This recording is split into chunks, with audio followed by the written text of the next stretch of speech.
Jemi bashkë në një tjetër moment programit dhe ndryshojmë krejtësisht tematik. Në fakt do flasim për zhvillimet në veri të vendit, atje ku edhe vazhdojnë të zbuluhen armë dhe municione. Rasti i fundit është regjistruar në Zubin Potok, ku policia gjeti armë dhe fishek në një shtëpi të pabanuar, ndërsa është identifikuar edhe pronari i objektit. Ka kjo lidhje me strukturat ilegale në rajon, ndërkohë që dje gazetari Besnik Tahiri në edicionin qendror të lajmeve këtu në Klan Kosova ka shfaqur një reportazh për këto shtëpi të pabanuara në veri të vendit. Por, me lidhje live nga veriu, Veton Elshani, zëvendës komandant i Policisë Kosovës. Mirë se vini. Përshëndetje. Atëre, natyrisht, komplimente dhe për një tjetër operacion suksesshëm, çfarë dihet, cilat janë detajet? Po nuk ka diçka jashtëzakonshme këtu në veri të vendit, na kemi gjetë një shtëpi të pabanuar, një hambara, një diçka e tillë. Kemi gjetë armatim, një kalashnikov me disa karikaturë, me fishek. Mandej kemi identifikuar edhe pronarin e asoj tokë, asoj parcele të asoj shtëpije me qujtë ashtu. Kemi shku në bastisje edhe në Zubin Potok, aty kemi gjetë edhe një armë tjetër, edhe disa do municione do gjana tjera. Nuk është diçka jashtëzakonshme, domethënë në rast se kemi gjetë dikun në një shtëpi të bastisun, në një shtëpi të braktisun, kemi gjetë armë, atë na përcjellim atë situatën atje, gjejmë pronarin edhe shkojmë te pronari. Por zotri Elshani duket pak i jashtëzakonshëm numri i armëve që po gjindën, sepse ka një shifër multimilion që tani më të armëve të gjendura dhe gjithashtu gjetja atyre po vazhdon gjithmonë.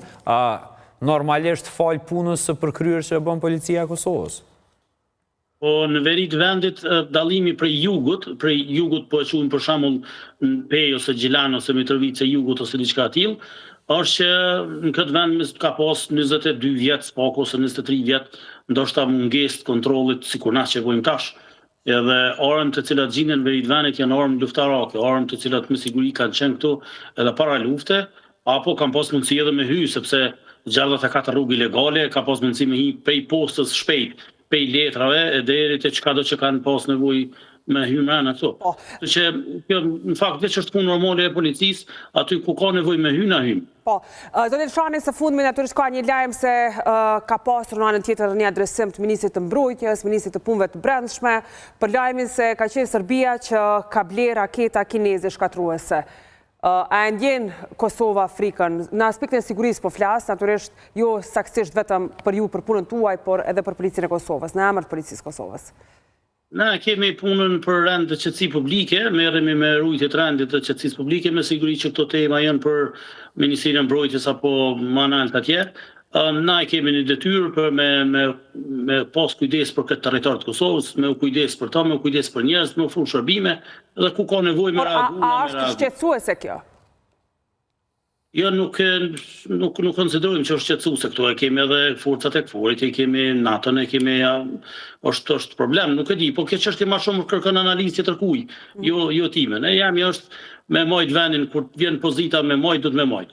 Edhe në analizën tënde mendon se do të na mungojnë këtu aksione, apo do të vazhdojnë me këtë ritëm, pra gjetja armëve e kohë paskoshme e cila po ndodh? Na i kemi krënë këto dy kategori gjonave që po shohim, dy fenomene. Një fenomen është e armatimit që i kemi gjetë në përvendet caktuar po zonë të Kërshi-Dudës, nëse vjen veri të vendit e kupton më mirë shef, megjithëse ti ke qenë këtu, e kupton po Kërshi-Dudës, për shembull linja Mahalla Bosnjakëve ose shkolla teknike Mahalla Bosnjakëve, Dolçevita që ka qenë shkoi te kryi i Vitakut te Trerokaqejt edhe vazhdon të Sovodolli. Është një farë linjë, është një farë vije, që aty shkon planifiku, nëse bëhet në sen që aty. Kështu që ngryp aty sjellësit, në podrumat shtëpive, në atë zonë, aty kemi gjetë 4-4, për shembull, 3 kalashnikov, 1 pushkumitrolez, 2 kalashnikov, 1 pushkumitrolez, granatadore, zolla, gjithçka.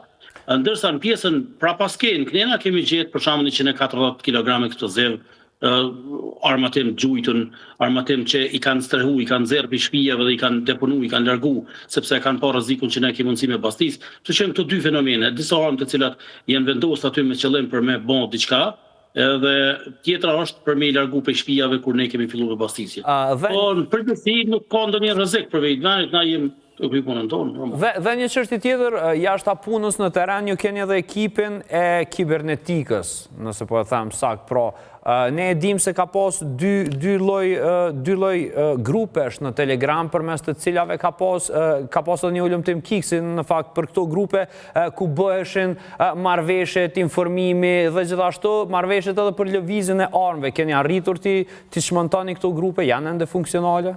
Keni informacion? Ne kemi hetu këto grupe, këto në grupe të Telegramit, Korridor, Bund, diçka do në tili, kanë kërcnime, me kërcnu, me shkru fjallë, këto janë prej vite 2022, që i hasem edhe i shuajmë këto, kjo nuk është qetësu se heq për neve, në rast se ndodhë diçka që atëherë merrem në me atë punë, se s'kem kohë me hu për me i këqyrë, për më ne me u brengos, s'kem nevoj, ndërsa për me i shiku, me i përcjeli, i kontrolloj, me i këqyrim, si pas ta në gjasa këto menagjohen administratorët janë jashtë Kosovës.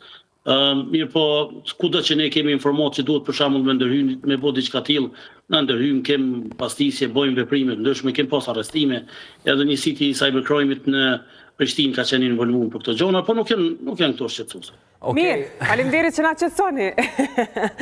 Faleminderit shumë Elshani gjithmonë për raportin korrekt me mediat. Kënaqësi të kishim. Faleminderit juve. Mirë, atëherë shkëputemi me një sigël dhe rikthehemi flasim për diçka tjetër në temën e radhës.